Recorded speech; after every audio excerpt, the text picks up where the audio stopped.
Ya estamos listos para presentar a nuestra expositora del día de hoy. Se trata de la doctora Idalit Rojas Salinas. Ella ya nos está acompañando. La doctora Rojas es abogada por la Universidad Nacional de San Agustín y cuenta con un magíster en ética global por la Universidad de Birmingham del Reino Unido, ¿no? Actualmente ella se desempeña como jefa del programa de ética pública, prevención de la corrupción y políticas públicas de la Defensoría del Pueblo. Ha sido asesora de la Comisión de Alto Nivel Anticorrupción y es docente del curso Ética e Integridad en la Función Pública de la Escuela de Gobierno y Políticas Públicas de la Pontificia Universidad Católica del Perú. Bueno, esa es una presentación bastante breve, pero ahora quiero dejar a continuación a la doctora Rojas para que pueda iniciar su presentación y agradeceré que todos mantengamos el micrófono apagado para poder escuchar mejor. Gracias. Bienvenida. Muy buenos días tengan todos ustedes. Quiero iniciar mi presentación agradeciendo la invitación de la Unidad Funcional de Integridad Institucional del Despacho Presidencial, en la persona de Melina Burgos. Melina, muchísimas gracias por permitirme compartir el día de hoy los hallazgos del informe elaborado por la Defensoría del Pueblo sobre los retos y avances mostrados en la implementación del modelo de integridad en el Poder Ejecutivo. Permítanme brevemente compartir mi pantalla para compartir el PPT.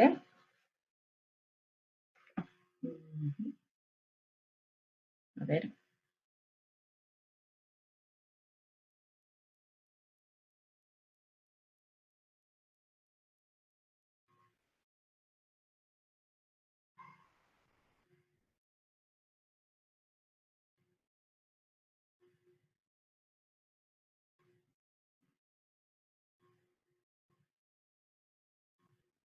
Y algunos problemas técnicos que son propios de estos tiempos de virtualidad y en tiempos excepcionales como es la pandemia. ¿Ya se puede visualizar el video, la presentación, perdón? Todavía no, Idalit. Ya, Me parece que está cargando tal vez la presentación. ¿Hay que esperar unos minutos o falta algo?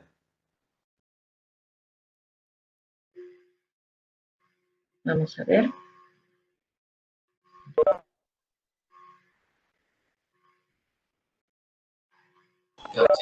Ahora sí. No, acá no escucho nada.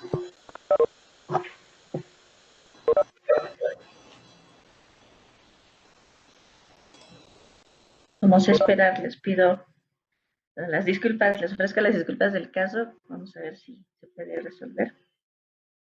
José, ¿nos puedes ayudar por favor en la presentación? Sí, él lo está viendo. Esto lo estoy viendo ahorita.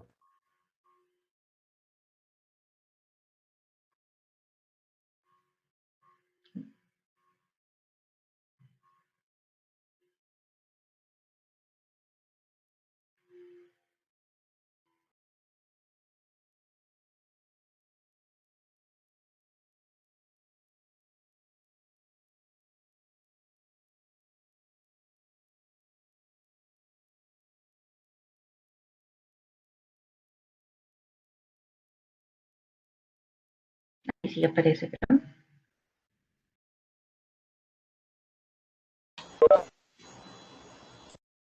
Ahora sí, ¿se visualiza? Sí, ahora Sí, sí. ya está. Perfecto, muchas gracias. Bueno, pues es innegable que la actual crisis sanitaria ha desnudado las graves carencias que tenemos como Estado en diversas materias. La lucha contra la corrupción no ha sido de excepción. Si bien se trata de un fenómeno que nos ha acompañado a lo largo de toda la historia de nuestro país, nunca se ha mostrado como una expresión tan impactante en lo negativo para la vida cotidiana de las personas. La corrupción en tiempos de pandemia han exacerbado las desigualdades existentes en nuestro país e incrementado el grado de vulnerabilidad de las personas en situación de pobreza y pobreza extrema. Como ustedes pueden ver, ¿no? Hemos tenido que presenciar hospitales que no llegaron a construirse y que son tan necesarios en estos tiempos de crisis sanitaria, tablets que no llegaron a distribuirse oportunamente a jóvenes y adolescentes que estudian en colegios nacionales, alimentos que fueron indebidamente aprovechados por funcionarios públicos, cuando estos alimentos debieron ser destinados para la población en situación de vulnerabilidad alimentaria, ¿no? Todos estos casos, pues, son ejemplos que el día de hoy nos enrostran que la corrupción viola los derechos humanos, afecta directamente los derechos fundamentales como el derecho a la salud, el derecho a la educación, el derecho a la alimentación, entre otros derechos esenciales, ¿no? Por tal motivo es que en estas circunstancias tan graves y dramáticas que viene atravesando nuestra nación a causa de la pandemia, el abordaje para hacer frente a la corrupción no puede centrarse únicamente en el enfoque punitivo, sancionador. No podemos esperar a que se cometan los actos de corrupción para recién poner en marcha el actuar punitivo del Estado. Por el contrario, lo que debemos y lo que se requiere hacer es que el Estado actúe de forma preventiva, que trabajemos desde una cultura proactiva para prevenir los actos de corrupción y las diversas prácticas que son cuestionables en las entidades públicas, y de esta forma prevenir o evitar la afectación a los derechos de las personas. Y ese es precisamente el enfoque que plantea tanto la política como el Plan Nacional de Integridad y Lucha contra la Corrupción, que trae como herramienta innovadora al modelo de integridad. Veamos qué es el modelo de integridad. Es la estrategia de prevención de la corrupción en las entidades del Estado que plantea el Plan Nacional de Integridad y Lucha contra la Corrupción, y que constituye un marco estandarizado de componentes y medidas que las entidades de la administración pública de los 3 niveles de gobierno deben implementar a fin de promover la integridad y combatir la corrupción, pero desde este enfoque preventivo que trae como ventaja también minimizar los riesgos de afectación a los derechos fundamentales de las personas. El modelo de integridad presenta 9 componentes y 36 subcomponentes que han sido establecidos en función de estándares internacionales y buenas prácticas recogidas desde la cooperación internacional con la finalidad de mejorar la organización de la administración pública para promover la integridad y luchar contra la corrupción. En ese sentido, el modelo de integridad constituye una condición para lograr los objetivos y metas que como Estado nos hemos planteado en el Plan Nacional de Integridad y Lucha contra la Corrupción. Y aquí me gustaría detenerme brevemente solo para enfatizar o poner de relieve los 3 componentes de la política del Estado en materia anticorrupción.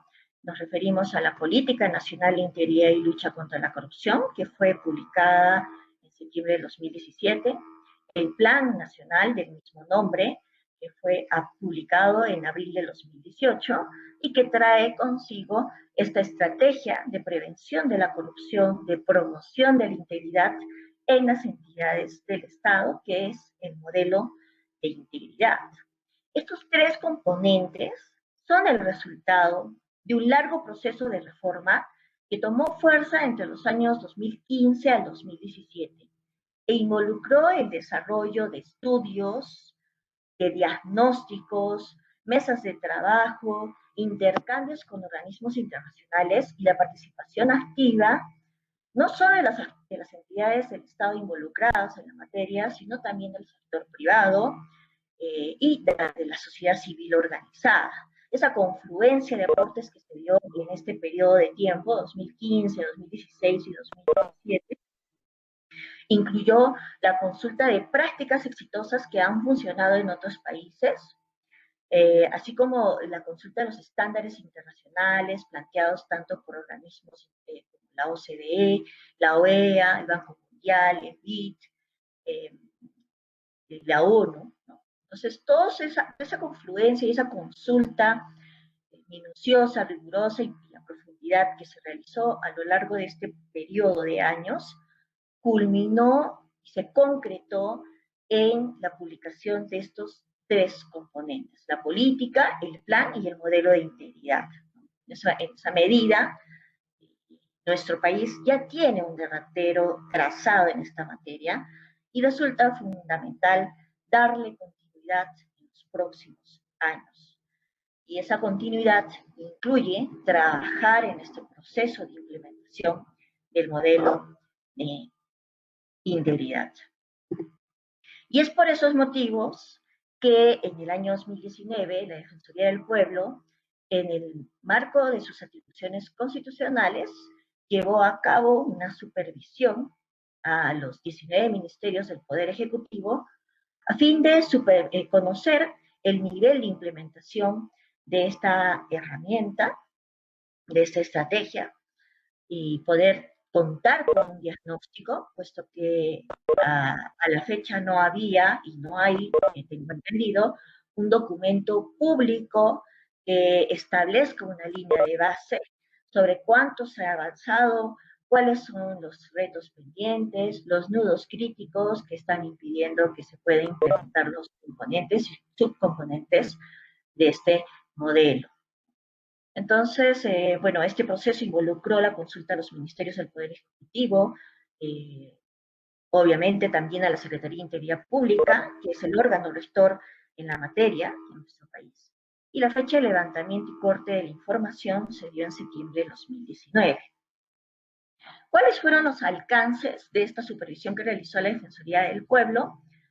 Bueno, abordamos en realidad el 35% de los componentes y subcomponentes del modelo. ¿Por qué? Porque identificamos que hay algunos subcomponentes relacionados con la institucionalidad del modelo que corresponderían a una primera fase de implementación y era prioritario supervisar ese aspecto. Y que además también porque identificamos algunos subcomponentes que de por sí resultan indispensables para la implementación del componente al que pertenece, ¿no? No se abarcó la totalidad de los componentes y subcomponentes, también por el hecho de que se trata de una estrategia recientemente nueva, porque fue planteada en abril de 2018 y a septiembre de 2019 ya se veía desde una investigación preliminar que no eran grandes los avances. Entonces decidimos priorizar y concentrar el trabajo de análisis en los componentes, subcomponentes más neurálgicos para la implementación o la institución del modelo de integridad. Brevemente vamos a compartir por temas de tiempo los hallazgos más importantes de esta supervisión. En lo que respecta al subcomponente 1.3 sobre la creación de una oficina de integridad y el establecimiento de un modelo de integridad, identificamos que solo 10 de los 19 ministerios del Poder Ejecutivo cuentan en la actualidad con una oficina de integridad, mientras que 4 tienen una unidad funcional o una coordinación de integridad, 4 han delegado la función de integridad a la Oficina de Recursos Humanos y 1 contaba con un grupo de trabajo. En este caso estoy refiriéndome al Ministerio de Cultura, que en ese entonces no, solo contaba con un grupo de trabajo. En el caso de presidencia del Consejo de Ministros, cuando tuvimos oportunidad de realizar la supervisión en septiembre del 2019, tenían la función delegada a un funcionario de recursos humanos. Y afortunadamente soy el tiempo y tenemos el gusto de poder señalar y compartir que ahora se ha constituido en una unidad funcional. No obstante, el ideal es que los 19 ministerios puedan contar con una oficina de integridad institucional como tal. Implica un proceso de reforma medianamente tedioso en términos administrativos, porque hay que modificar el ROF, es importante visibilizar la importancia de la integridad en el PEI, para que eso facilite, ¿no? Los instrumentos de gestión se pueda facilitar la creación de esta oficina de integridad. ¿Por qué consideramos importante la implementación de una oficina de integridad institucional como tal a nivel de los ministerios? Porque los ministerios presentan estructuras complejas, involucran bastante personal, pierden presupuestos importantes, son los responsables de dar políticas sectoriales y atienden las consultas incluso de todos los órganos adscritos al sector. Entonces, dada la dimensión de los ministerios, lo ideal es que cuenten con una oficina de integridad institucional.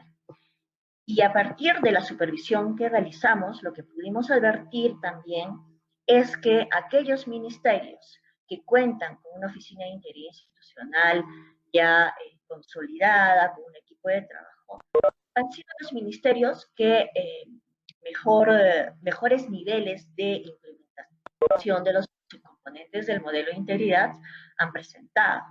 Me refiero a ministerios como el Ministerio de Salud, el Ministerio de Educación, el Ministerio de Justicia y Derechos Humanos, el Ministerio de Desarrollo e Inclusión Social, el Ministerio de Transporte y Comunicaciones, PRODUCE, el Ministerio de Energía y Minas, el Ministerio del Interior, el Ministerio de Vivienda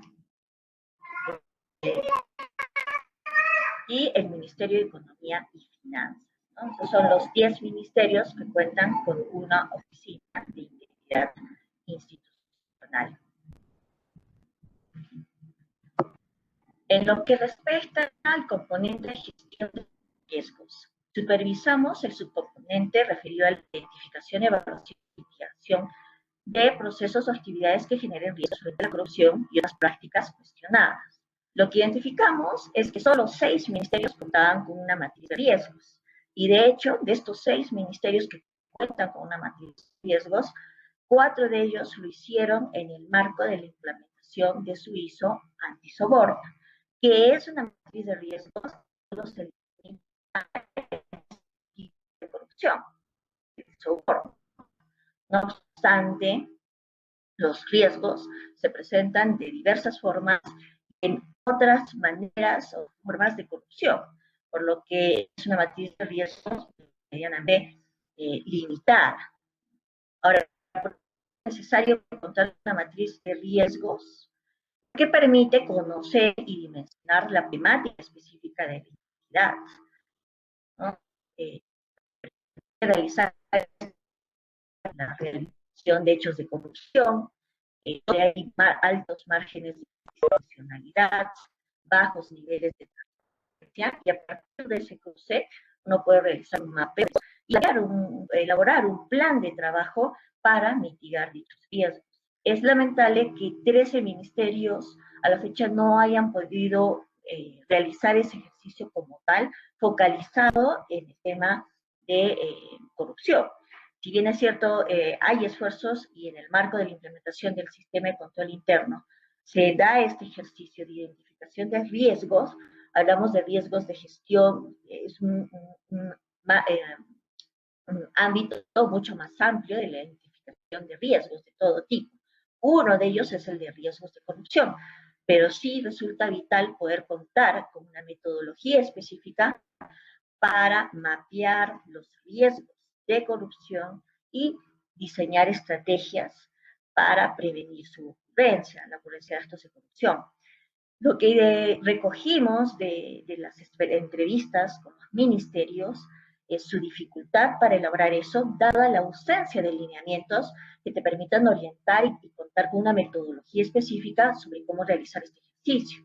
Desafortunadamente, a la fecha está pendiente que la Secretaría de Integridad Pública pueda aprobar, desarrollar y aprobar una metodología específica para la identificación de riesgos de corrupción. Un aspecto muy clave y medular si hablamos de la perspectiva de la cultura preventiva, ¿no? Y del enfoque preventivo de la corrupción. Otro subcomponente es el de la política de conflictos de intereses. En este caso, los 19 ministerios, pues han logrado cumplir las expectativas de los subcomponentes en esta materia de conflicto de intereses, y ello gracias al marco normativo que se ha elaborado desde la Presidencia del Consejo de Ministros a través de la Secretaría de Integridad Pública para lograr la declaración jurada de intereses de parte de los altos funcionarios, ¿no? A través de la implementación de esta plataforma de declaraciones juradas de intereses y un marco normativo circundante que permite garantizar y asegurar la obligatoriedad, ¿no? Y la cultura de cumplimiento de esta normativa.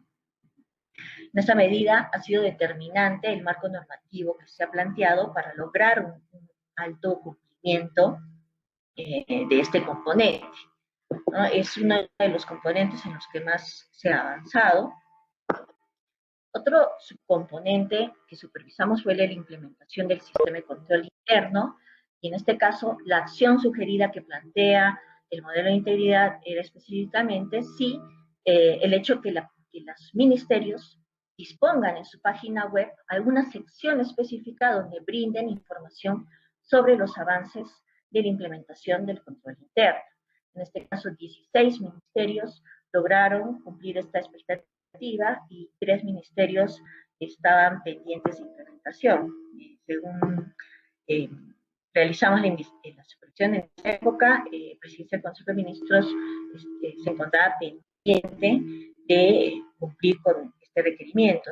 Nosotros estamos a puertas de realizar una segunda supervisión a 2 años de la primera y esperamos encontrar mejores niveles de desempeño en el cumplimiento de los componentes y subcomponentes del modelo de integridad.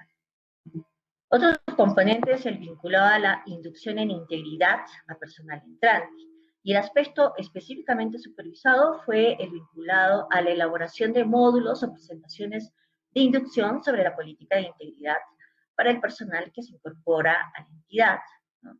Aquí logramos advertir que 3 ministerios realizaron una inducción específica sobre los alcances de la política de integridad al personal que se incorpora, mientras que el resto de ministerios, los 16 ministerios restantes, cuentan, y desde hace ya bastante tiempo, con materiales de instrucción en materia de ética en la función pública. Pero lo que demanda el modelo de integridad es que se incorpore en esta inducción al personal los alcances y la sensibilización sobre la política nacional de integridad y también sobre los componentes y subcomponentes del modelo de integridad, dado el rol que desempeña en el marco de la política de lucha contra la corrupción. Otro de los aspectos supervisados fue el vinculado a la implementación del canal de denuncias. Aquí pueden apreciar en el gráfico altos niveles de implementación, y ello gracias a la normativa que hay sobre la materia y que han permitido darle fuerza de cumplimiento y bueno, se trata de una situación muy importante los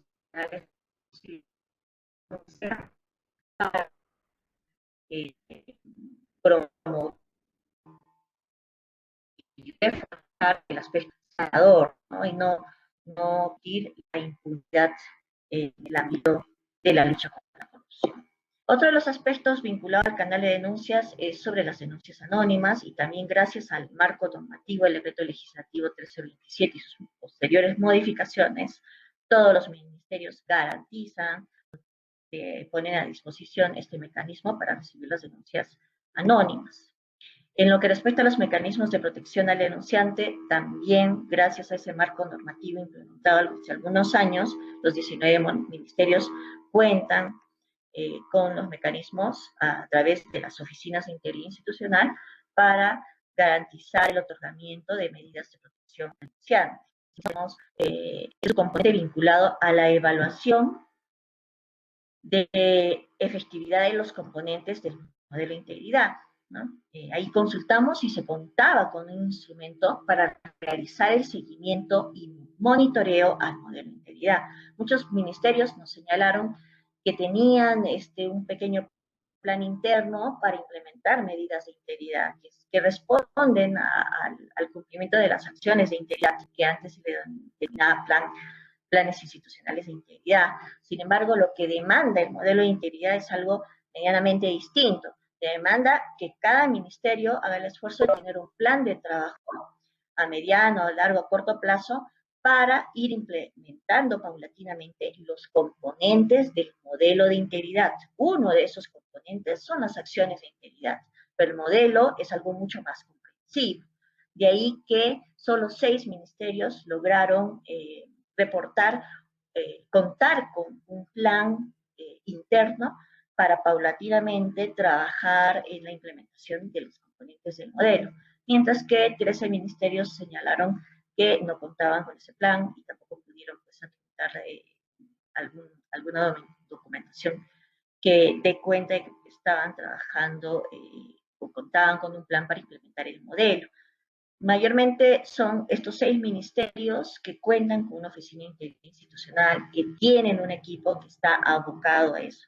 De ahí reitero la importancia de que los ministerios focalicen, trabajen, deslicen sus esfuerzos para lograr contar con oficinas de integridad institucional como tales. ¿Cuáles han sido los resultados generales de la supervisión? Como les había comentado, la supervisión abarcó el 35% de los componentes, de los subcomponentes del modelo de integridad. Y de ese 35%, lo que llegamos a advertir es que el 61% de los subcomponentes evaluados logró ser implementado, el 21% se encontraba en vías de implementación y el 18% no había sido implementado. Entonces, bueno, ahí vemos pues estos porcentajes generales. Acá brevemente mencionarles cuáles han sido los subcomponentes con mayor nivel de implementación en los ministerios. Estamos refiriéndonos a la política de conflictos de intereses, que es donde la Secretaría de Integridad Pública ha desplegado mayores esfuerzos para lograr consolidar el sistema de declaración jurada de intereses. Otro de los componentes implementados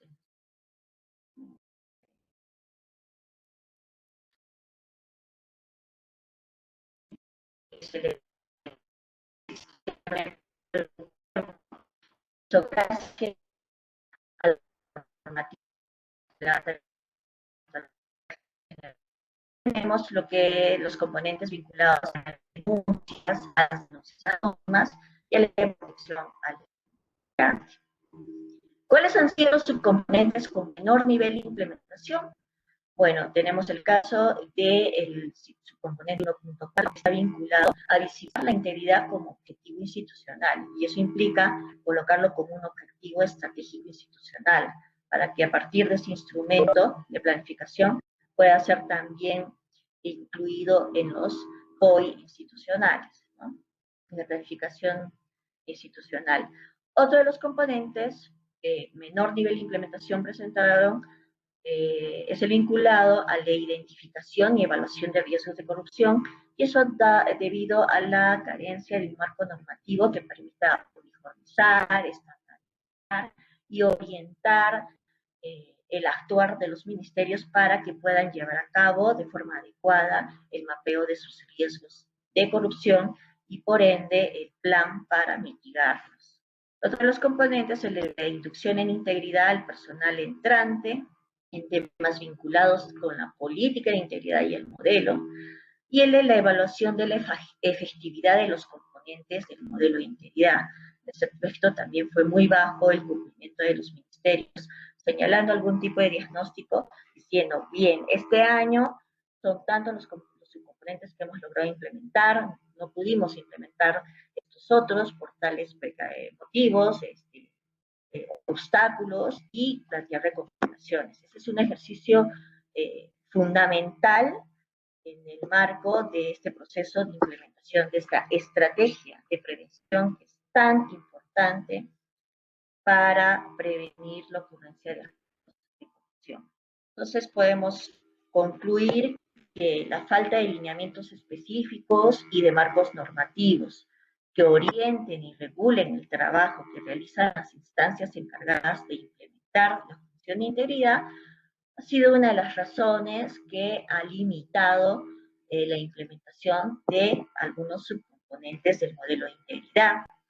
También concluimos que existe dificultad de parte de los ministerios para modificar normas o instrumentos internos, como es el caso del ROF o del PEI, para lograr la implementación de subcomponentes como es la creación de la Oficina de Integridad y el establecimiento del modelo de integridad.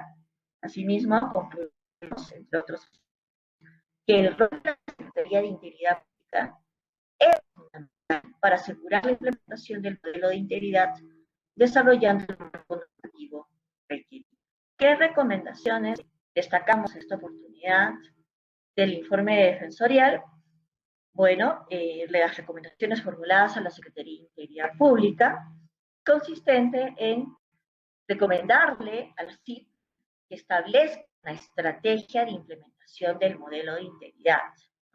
No hemos advertido que la Secretaría haya desarrollado, haya hecho una pausa para elaborar un proceso de planificación que permita a los ministerios avanzar de forma medianamente homogénea para que todos vayan logrando los mismos objetivos y que pueda establecer fases de implementación, porque analizando los subcomponentes del modelo de integridad precisamos que implican procesos que no son fáciles. Entonces hay algunos subcomponentes más complejos de implementar, otros que están más al alcance. Entonces se requería o se requiere que la Secretaría de Integridad Pública establezca fases de implementación, que señale estos son los componentes más importantes, tenemos que trabajar para lograr que los 19 ministerios cumplan con esa meta para luego pasar a una siguiente fase de implementación, ¿no? Que puedan establecer cuáles son las acciones priorizadas y que planteen indicadores y metas que se espera alcanzar en cada fase. También a la Secretaría de Integridad Pública le hemos recomendado que emita las directivas, los lineamientos y demás orientaciones técnicas que sean necesarias para la cabal implementación del modelo de integridad. Eso debe estar de la mano de la estrategia de implementación que ellos planteen, ¿no? De tal modo que los ministerios dispongan de ese marco regulatorio y de las herramientas necesarias para facilitar su labor y cumplir con esta obligación. Asimismo, hemos recomendado a la Secretaría de Integridad Pública la implementación de una plataforma virtual para sistematizar de forma estandarizada los avances de los ministerios y en general de toda entidad pública sobre la implementación del modelo de integridad. Al respecto tenemos conocimiento que ya ha trabajado la Secretaría de Integridad Pública esta recomendación, cuentan con una plataforma interna y ya están solicitando a las entidades del Estado de los 3 niveles, o por lo menos de nivel nacional y regional, para que puedan ir reportando sus avances en la implementación del modelo, adjuntando la respectiva documentación. A los ministerios les hemos recomendado que desplieguen estos esfuerzos para constituir oficinas de integridad institucional para que puedan otorgar las condiciones necesarias para facilitar la implementación del modelo de integridad. Asimismo, los hemos invocado a que establezcan un plan de trabajo para la implementación. Que lo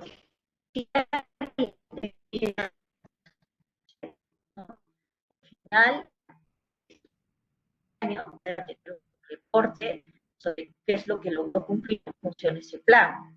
También hemos recomendado a los ministerios que emitan seguimiento y monitoreo sobre la implementación del modelo de integridad. La ausencia de estos reportes pues, no te permite medir cuánto se ha avanzado, no te permite mapear cuáles son las debilidades y cómo podemos fortalecer los aspectos que no están andando bien, ¿no? Asimismo, hemos recomendado a los ministerios implementar una sección específica en la página institucional para publicar información relacionada con la implementación del modelo. también la cultura de transparencia hacia la ciudadanía y informar a la sociedad civil, organizada, no organizada. Miren, esto es lo que hemos avanzado como ministerio respecto a esta herramienta que resulta pues crucial para lograr avances en favor del fortalecimiento de la integridad institucional, ¿no? Y finalmente estamos recomendamos en esa oportunidad elaborar una matriz de riesgos de corrupción en función a los lineamientos que emita la Secretaría de Integridad Pública, que identifique los procesos más vulnerables e incluya las acciones para controlarlos o mitigarlos. Y bueno, concluyo esta breve presentación y me encuentro presta a las preguntas, comentarios que tengan sobre mi participación. Muchísimas gracias. Muchas gracias, Idalit, por tu presentación. A continuación vamos a dar pase a las preguntas de los que están presentes en esta conferencia. Por favor, si alguno quiere intervenir. Buenos días. Sí, siga nomás. Buenos días con todos y todas. Mi pregunta es, está muy bien la exposición de nuestra expositora Karina. Quería hacerle una pregunta respecto a los riesgos que ha mencionado y que es muy importante destacar. ¿Cómo se valida lo que está haciendo la Contraloría respecto también a un sistema de control donde preventivamente asume o considera los riesgos en el actuar de cada entidad del sector público en los 3 niveles de gobierno? ¿Es parte de esto o van en caminos paralelos? Sí, en realidad no estoy al tanto si han logrado coordinar tanto la Secretaría de Integridad Pública como la Contraloría respecto a esta materia, pero es lo ideal. O sea, creo que en el marco del sistema de control interno, que incluye una metodología ya específica para el mapeo de riesgos en general, ¿no?, que son más amplios, debe coincidir y coordinar una metodología para focalizar un adecuado tratamiento del mapeo de riesgos de corrupción. Y la invocación, por lo menos desde la Defensoría del Pueblo, es a realizar un trabajo articulado y conjunto para no duplicar esfuerzos, para no trabajar en paralelo.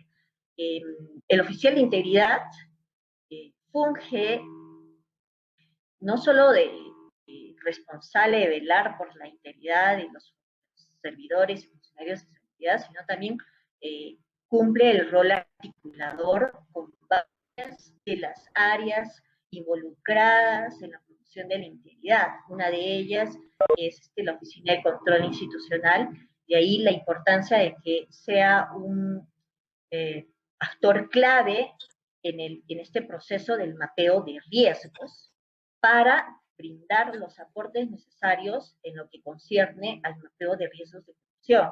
Entonces, esa metodología que viene trabajando la Secretaría de Integridad Pública se debe llevar a cabo de forma articulada con la Contraloría en aras de mostrar articulación y no duplicar esfuerzos, ¿no?, que se trabaje de forma separada. De hecho, el informe de integridad sobre las oficinas de integridad institucional que planteó la OCDE, que ustedes pueden consultar en la página de la Secretaría de Integridad Pública o de la Comisión de Alto Nivel Anticorrupción, plantea este rol articulador del oficial de integridad, ¿no?, con áreas como la Secretaría Técnica, procesos disciplinarios, con recursos humanos respecto de los responsables de la capacitación y la sensibilización, con el órgano de control institucional, ¿no?, y de igual modo, pues con los órganos de línea, ¿no?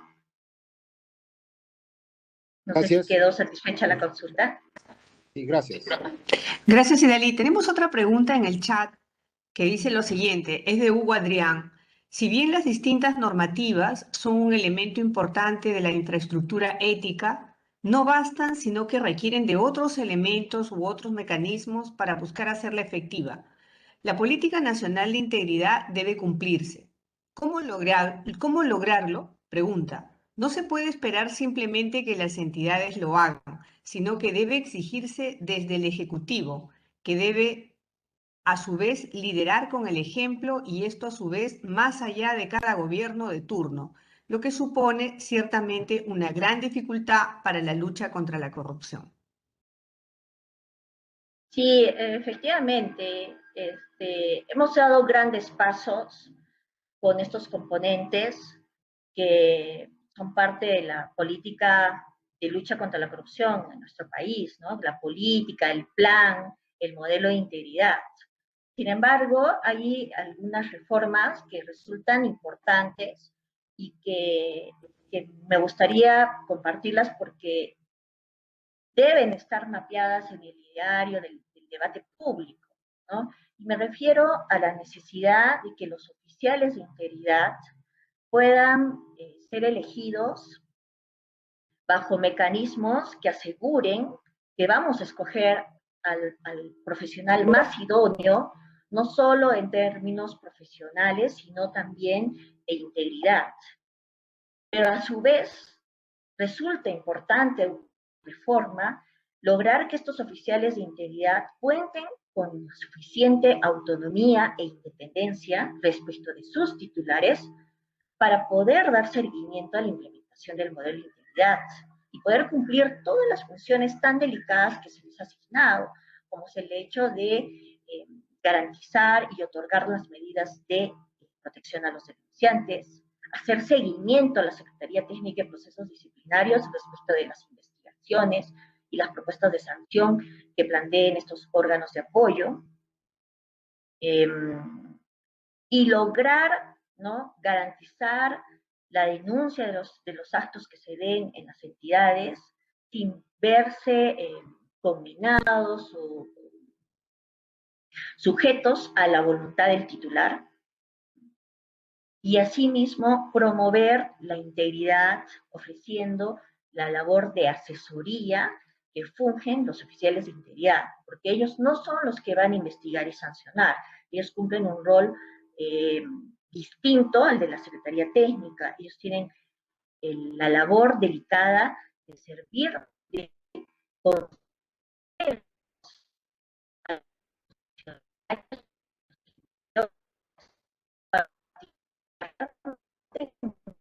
en el ámbito de gestión de intereses, o la vinculada a la política de regalos y cortesías. Los oficiales de integridad cumplen la labor de escuchar a los funcionarios, cuáles son sus dilemas, son las circunstancias difíciles que les toca enfrentar a lo largo de la gestión pública y darles la orientación necesaria para que tomen la mejor decisión. Pero también sirven como un espacio para que los funcionarios puedan, como le dicen en la nomenclatura inglesa, revelar, declarar los posibles conflictos de interés que puedan enfrentar. Y ya el hecho de que un funcionario tenga un espacio, tenga una entidad, una oficina ante la cual declarar potenciales conflictos de interés, lo libera de cierta responsabilidad, porque está demostrando que tiene intención de hacer las cosas de la mejor manera, y por eso se acerca a este espacio, que es la Oficina de Integridad Institucional, para declarar el conflicto de interés que pueda presentar y solicitar asesoría adecuada para manejar de forma adecuada los conflictos de intereses. Entonces, los oficiales de integridad, las oficinas de integridad, cumplen un rol vital, y para eso, como Estado, requerimos implementar reformas para asegurar que estos guardianes de la integridad cuenten con todas las credenciales necesarias para ejercer su labor con independencia, pero también para llegar a ese puesto cumpliendo altos niveles de estándares de integridad y de ética en la función pública. Gracias, Idalit. ¿Tenemos otra pregunta de los participantes? Sí, ¿puedo? Claro. Hola, ¿qué tal? Buenos días, soy Joana Moscoso de OTI. Sí, quería hacer un par de preguntas. Si bien es cierto, las entidades pueden pues tener sus unidades funcionales, ¿no?, de integridad, ¿qué cosas recomendaría para la implementación de un buen plan de integridad, ¿no? O sea, ¿qué oficinas de repente se deberían involucrar también para lograr mejores resultados? Y por otro lado, la segunda pregunta es, ¿qué medidas de protección debemos considerar para el tratamiento de las denuncias, ¿no? Porque hay que entenderse que la denuncia pues tiene que ser de repente con la protección debida hacia el denunciante, de repente no tiene que de repente tener el mismo trámite que tiene cualquier que ingresa por mesa de partes, ¿no? Esas son mis dos preguntas. Gracias, Joana. Bueno, para asegurar una adecuada implementación de las acciones de integridad en el Ministerio, resulta muy importante visibilizar en el plan estratégico institucional a la integridad como un objetivo institucional, porque la visibilización de la ética y la promoción de la integridad como objetivo estratégico institucional va a permitir que a partir de eso se puedan desarrollar acciones e integrarlas en los instrumentos de gestión, como es el POI. Y ese POI, estamos hablando del POI que se maneja a nivel de cada unidad orgánica, un órgano de línea, ¿no? Cada órgano de línea debe responder al objetivo estratégico institucional y para ello debe implementar y desplegar acciones que se encuentren en el POI. Y eso va a permitir realizar un seguimiento y también un reporte a nivel de planificación. Entonces, sí es crucial para garantizar una buena implementación de las acciones de integridad que se visibilice a la ética y a la integridad como un objetivo estratégico institucional. En lo que respecta al tema de otorgamiento de medidas de protección, algo que hemos notado es que resulta fundamental que los ministerios y todas las entidades de los 3 niveles de gobierno realicen una difusión extensa sobre los mecanismos de protección que existen. En Defensoría del Pueblo tuvimos la oportunidad de recibir un caso de una entidad municipal en la que un trabajador no había tenido las agallas de denunciar un grave hecho de corrupción a su jefe inmediato, y pasado el tiempo se venció su contrato, estaba contratado bajo la modalidad CAS, el contrato administrativo de servicios, y finalmente resulta que no se le renovó el contrato. Entonces él llega a nosotros, a la Defensoría del Pueblo, casi un mes después de la no renovación, para señalar pues que no se le había renovado el contrato y que se debía a la presentación de esta denuncia por un hecho de corrupción. Entonces nos llamó la atención el hecho de que el señor, el funcionario, desconocía que tenía derecho a una medida de protección laboral por el solo hecho de presentar cargos por actos irregulares.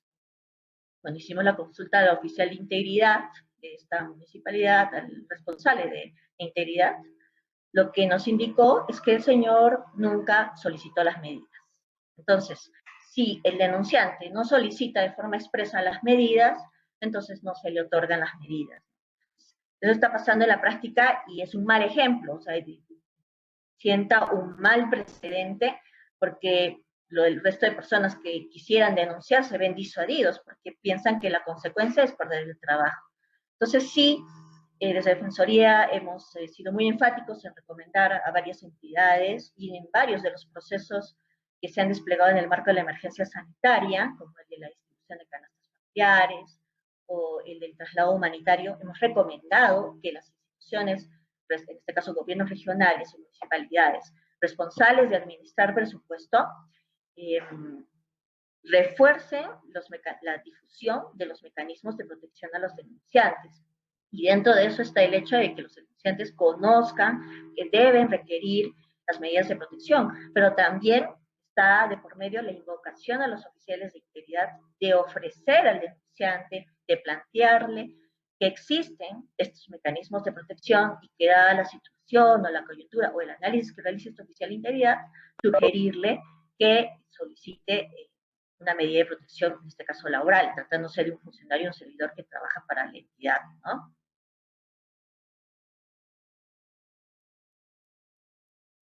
Ok, gracias, Idalit. ¿Tenemos alguna última pregunta? Porque ya estamos muy cerca de la hora, por favor.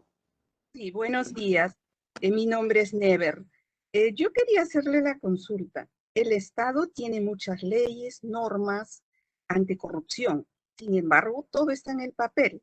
Ahora, el acto de un denunciante riesgoso. El denunciante no va a poder contar con toda la batería de pruebas y los recursos económicos para afrontar. Sin embargo, el funcionario cuenta con la defensa legal que el Estado le paga. Incluso a veces contrata estudios de abogados. Entonces, ¿qué en realidad se puede hacer en esta situación? Esa es la pregunta. Muchas gracias por tu consulta. Perdóname, ¿terminaste? Sí. Sí. Sí, hay algo importante que debemos tener presente. Es el hecho de que el denunciante no es parte en el proceso de investigación de un hecho irregular. Es un tercero que colabora con información. Tiene el deber de colaborar, contribuir con la Secretaría Técnica de Procesos Disciplinarios, de ofrecer toda la información que esté a su alcance. Pero la responsabilidad de investigar a profundidad algún hecho irregular que la Secretaría Técnica conozca, con algunos alcances mínimos que pueda ofrecer el denunciante, esa responsabilidad recae en el secretario técnico. Es él el obligado en levantar la información, hacer los requerimientos, pero en este caso el denunciante es un apoyo, es un tercero colaborador, ¿no? Entonces, ¿qué es lo que ha pasado en la práctica en algunos ministerios?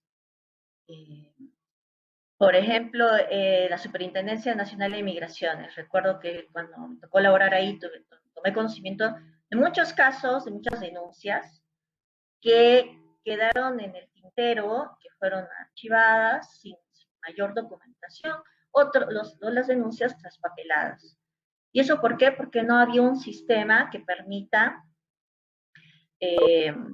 hacer un seguimiento a la trazabilidad de por dónde pasa la denuncia, en qué entidades se encuentra. Entonces, con estos cambios que plantea la política, el Plan Nacional de Integridad y el modelo de integridad, hoy en día los oficiales de integridad cuentan con la responsabilidad de hacer seguimiento a las secretarías técnicas de procesos disciplinarios, de tocarles la puerta y preguntarles, mírala, llegaron al ministerio 50 denuncias este año. ¿Cuál es tu nivel de avance con las denuncias? ¿Cuánto has investigado? ¿En qué estado se encuentra? Entonces es una gran reforma y medianamente reciente, ¿no? De un par de años, pero se está trabajando en eso. Entonces, ahora los secretarios técnicos también se ha reforzado el marco normativo en el ámbito administrativo disciplinario, cuentan con un año máximo para tomar una medida y determinar si se abre un proceso disciplinario o no respecto a las denuncias que se plantean. Entonces, ese plazo también involucra responsabilidad para ellos. Si dentro de un año permiten que un proceso, una denuncia caduque sin ningún tipo de decisión como órgano técnico de apoyo a los órganos instructores y sancionadores de un proceso disciplinario, entonces tienen responsabilidad. Son pasibles de un proceso disciplinario por no haber investigado dentro del plazo estipulado. Entonces, si comparamos con años anteriores, se ha reforzado el marco normativo en materia de investigación y sanción en el ámbito disciplinario, pero también se están implementando mecanismos para que haya mayor control. Entonces es el oficial de integridad que no investiga, no sanciona, pero sí le hace seguimiento al secretario técnico. El secretario técnico tiene esta responsabilidad asignada, que es una gran responsabilidad la de investigar y sancionar. Y además, Secretaría de Integridad Pública está trabajando para implementar, ya también hay un marco normativo, para que las denuncias sean presentadas de forma virtual a través de una plataforma única, y esa plataforma va a permitir dar seguimiento a las denuncias e informar a los denunciantes sobre cuáles son los avances o en qué estado se encuentran esas denuncias, ¿no? Entonces, sí se están trabajando reformas que esperemos en unos años puedan dar frutos, pero sí es muy importante una reforma que no se encuentra priorizada, no la vemos en el debate público como algo prioritario, y es la vinculada a garantizar pues la independencia de los oficiales de integridad y también el hecho de que sean seleccionados de forma transparente, en una terna, y que se les garantice, pues, que el que llegue a ocupar este puesto tan delicado cumpla con todas las credenciales en materia de ética e integridad. Espero haber absuelto la consulta. Una pregunta. Quisiera saber si las oficinas de integridad deben estar incluidas dentro de los ROF, Reglamento de Organización y Funciones. Sí. Para lograr constituir la Oficina de Integridad Institucional como tal, tiene que modificarse el ROF. Y ese es uno de los grandes retos que tienen los ministerios, ¿no? Ha sido muy demandante para ellos lograr una modificación del ROF, porque el ROF no se modifica cada rato. Entonces, muchos ministerios se han visto entrampados porque a nivel de Secretaría General les señalan que la modificación del ROF se debe hacer en un solo momento y se debe considerar, aprovechar esa oportunidad de modificar el ROF para incluir todos los cambios necesarios, y eso involucra no solo modificar el aspecto vinculado a la Oficina de Integridad Institucional. Gracias. Gracias, Idalit, por tu participación, por tu tiempo, de parte de todos los funcionarios del despacho presidencial. Te agradecemos el espacio que nos has brindado para tu presentación. Muchísimas gracias también a todos los participantes y quedamos hasta el siguiente viernes. Gracias. Muchas gracias, Melina, y gracias a todos los que nos han acompañado el día de hoy.